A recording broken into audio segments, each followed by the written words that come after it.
Bring into our conversation someone Paul just mentioned, Iraq War veteran Senator Tammy Duckworth, a Democrat of Illinois. Senator, thank you for being here with us.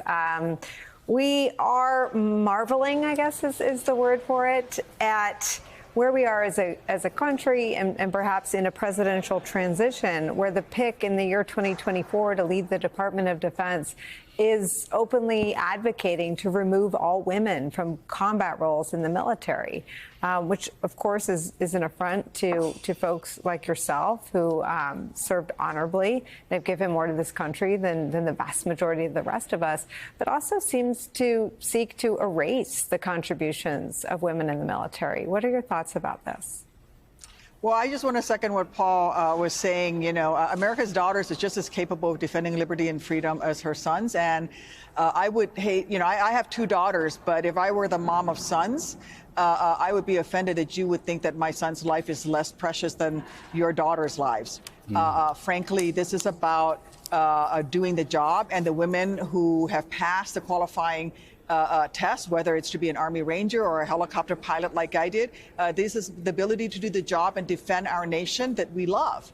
And frankly, for Mr. Hegseth to say that women should not be in combat really shows his lack of understanding of what modern combat is like. There's no forward line that you hide behind, that you can stay behind, you know, and say, okay, over here on this side of the line, you're in combat, but on this side, you're not. If you were in the green zone in Baghdad, you were in combat, whether, you were a supply clerk or whether you were an infantryman. Frankly, it doesn't even reflect the realities of modern warfare, let alone what Paul was talking about, which is equality and the value of every American, of all of us being equal. The campaign feels like it happened 11 years ago, but it's only been 2 weeks. The country has elected someone who was on the record, in the telling of his own former chief of staff and general, as believing that the men and women who died and were injured serving their country were, quote, suckers and losers. What does it mean, in your view, that the country elected that person?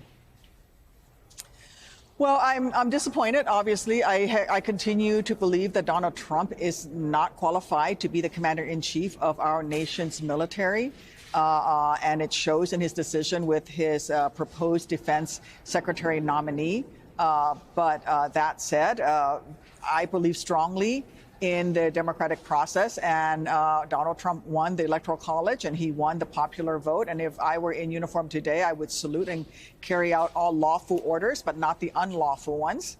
And I think that we need to make sure that we keep the checks and balances of our system in place. And that's why here in the Senate, we need to step up and do our job and provide that oversight of the executive branch that our founders entrusted upon us. How much would you wager that any sort of real and earnest and thorough process, absent fear of political retribution from Donald Trump, will take place when it comes to Trump's nominees to a future cabinet at, say, the Pentagon or the Department of Justice? Well, I have to tell you that I am not optimistic that my Republican colleagues, once they take the majority, won't roll over for Donald Trump. Certainly, you see this happening in the House. You saw that happen today when today they voted to not release the investigation finding on Matt Gaetz, for example. Another Trump nominee, proposed nominee. But I would hope that there are signs from the Republican election of Senator Thune to be their leader, somebody that Trump did not want to be the Republican leader, that maybe there's a little bit of backbone left, maybe a few vertebrae left on the Republican side of the Senate. But we'll see what happens there. We do know that Donald Trump is about retribution. He is about enacting revenge. That's not what we want in a president, but certainly let's hope that some of my Republicans colleagues remember their oath, which was not to Donald Trump, but it was actually to protect the Constitution of the United States. Donald Trump, in a first term, according to his former Secretary of Defense, Mark Esper, sought to court-martial General Stanley McChrystal and Admiral William McRaven for being critics of his. He has promised the same punishment for people like General Milley and others. What would that do to the military if he were to follow through on those threats? Well, I think if he were to try to follow through, I would hope that our military officers who would convene such a court-martial would oppose it. This is where you get to the unlawful order. As military officers, you're not supposed to carry out unlawful orders. So I would hope that the members of the military, each and every one of whom have dedicated their lives to defending this nation and our Constitution, would remember the all enemies, foreign but domestic, and stand up to Donald Trump and not allow that to happen. I think that there are enough good officers out there who would not carry out an unlawful order, and I would have to have some trust in the military that they would do so. Would it create a standoff, though? I mean, what would that be like for them?